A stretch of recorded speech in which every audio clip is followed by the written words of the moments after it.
So ഇതാണ് നമ്മുടെ officer on duty team. കയ്യടിക്ക് മക്കള്.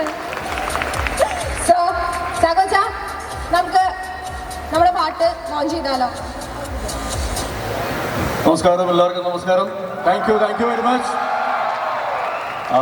ലുലുവിൻ്റെ മാറിയ ഒരു ഫസാഡ് പോലെയാണ് ഇപ്പോൾ എനിക്ക് തോന്നുന്നത്. കാരണം ഞാൻ അവിടെയാണ് ശരിക്കും സ്റ്റേജ് പ്രതീക്ഷിച്ചത്. പക്ഷേ ഇവിടെ ആകുമ്പോൾ നിങ്ങളെ കുറച്ചുകൂടെ നന്നായിട്ട് കാണാനായിട്ട് സാധിക്കുന്നുണ്ട്. So thank you. എല്ലാവർക്കും സുഖമല്ലേ?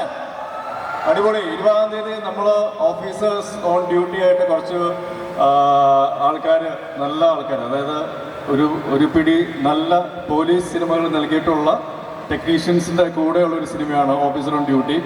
ഒരു പുതുമുഖ സംവിധായകനാണ്, പക്ഷേ അദ്ദേഹത്തിന് കുറേ വർഷങ്ങളുടെ പരിചയമുണ്ട്. കുറേ നല്ല സിനിമകളിൽ സംവിധാന സഹായിയായിട്ട് പ്രവർത്തിച്ചിട്ടുള്ള ആളാണ്. അതുപോലെ തന്നെ ഇതിൻ്റെ പിന്നണിയിലുള്ള പ്രൊഡക്ഷൻ ക്വാളിറ്റിയിലാണെങ്കിലും അദ്ദേഹത്തിൻ്റെ സ്ക്രിപ്റ്റ്, ക്യാമറ, എഡിറ്റിംഗ്, മ്യൂസിക്, ഇതെല്ലാം നമുക്ക് ഇഷ്ടമുള്ള ഒരുപാട് ടാലൻറ്റുകൾ ഈ സിനിമയുടെ പുറകിലുണ്ട്. അപ്പോൾ ആ ഒരു എക്സൈറ്റ്മെൻറ്റ് ഞങ്ങൾക്ക് എല്ലാവർക്കും ഉണ്ട്. തീർച്ചയായിട്ടും നായാട്ട് പോലെയുള്ള, ഇരട്ട പോലെയുള്ള, ഇലവിഴ പൂഞ്ചിറ പോലെയുള്ള നല്ല നല്ല പോലീസ് സിനിമകൾ നൽകിയിട്ടുള്ള ഒരുപാട് ആൾക്കാർ ഇതിൻ്റെ പുറകിലുണ്ട്. മാർട്ടിൻ പ്രകാശ്, ഷാഹി കബീർ, അതുപോലെ റോബി രാജാണ്, കണ്ണൂർ സ്ക്വാഡ് ചെയ്ത റോബി രാജാണ് ഇതിന് ക്യാമറ ചെയ്തിരിക്കുന്നത്. ഇവരെല്ലാവരും പോലീസ് സിനിമകൾ ചെയ്തിട്ടുള്ള വ്യക്തികളാണ്.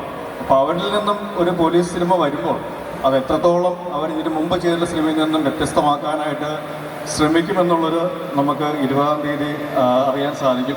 തീർച്ചയായിട്ടും ഒരുപാട് വിശ്വാസത്തോടു കൂടിയാണ് വന്നിരിക്കുന്നത്. ഒരുപാട് എഫേർട്ട് ആ സിനിമയുടെ പുറകിലുണ്ട്. ഒരുപാട് ക്രിയേറ്റീവ് ടാലൻസ് ഈ സിനിമയുടെ പുറകിലുണ്ട്. അപ്പോൾ അതുകൊണ്ട് തന്നെ നിങ്ങൾ അവരുടെ ഇതിനു മുമ്പ് കണ്ടുള്ള സിനിമകളുടെ അതേ വിശ്വാസ്യതയും അതേ സ്വീകാര്യതയും നൽകണം എന്ന് അഭ്യർത്ഥിക്കുന്നു. മലയാള സിനിമ ഒരു നല്ലൊരു ഫേസിലൂടെയാണ് പോകുന്നത്. കാരണം നല്ല സിനിമകളെ ഇടുകൈ നീട്ടിയിരിക്കുന്ന സ്വീകരിക്കുന്ന ഒരു പ്രേക്ഷക സമൂഹം ഇപ്പോൾ ഇവിടെയുണ്ട്. കേരളത്തിൽ മാത്രമല്ല, കേരളത്തിന് പുറത്തും ലോകം എമ്പാടുമുണ്ട്. അപ്പോൾ അതുകൊണ്ട് തന്നെ ഒരു നല്ല സിനിമയുടെ ഭാഗമാകാൻ സാധിച്ചു എന്നൊരു വിശ്വാസമുണ്ട്. തീർച്ചയായിട്ടും 20-ാം തീയതിയാണ്, അത് നിങ്ങളുടെ കൈകളിലാണ് അതിൻ്റെ റിസൾട്ട് ഇരിക്കുന്നത്. സോ ഹോപ്പ്ഫുള്ളി ഒരു നല്ലൊരു എൻ്റർടൈനർ, നിങ്ങളുടെ മനസ്സിൽ സൂക്ഷിക്കാൻ പറ്റുന്ന ഒരു എൻ്റർടൈനറായിട്ട് തന്നെ, നല്ലൊരു സിനിമയായിട്ട് തന്നെ ഓഫീസർ ഓൺ ഡ്യൂട്ടി മാറും എന്നുള്ള വിശ്വാസത്തോടുകൂടി കൊണ്ടുവരികയാണ്. തൽക്കാലം ഇവിടെ ഈ സിനിമയുടെ നിയോൺ റൈഡ് എന്നുള്ള മ്യൂസിക്കിൻ്റെ സിനിമ പാട്ടിൻ്റെ ഓഡിയോ ലോഞ്ചാണ് നടക്കുന്നത്. ജെയ്ക്സ് ബിജോ നമുക്കറിയാം, ഒരുപാട് നല്ല കിടുക്കാച്ചി ഗാനങ്ങൾ നൽകിയിട്ടുള്ള മ്യൂസിക് ഡയറക്ടറാണ്. അദ്ദേഹത്തിൻ്റെ മറ്റൊരു വൈബ് സോങ് തന്നെയായിരിക്കും ഈ സിനിമയിൽ കാണാനായിട്ട് സാധിക്കുന്നത്.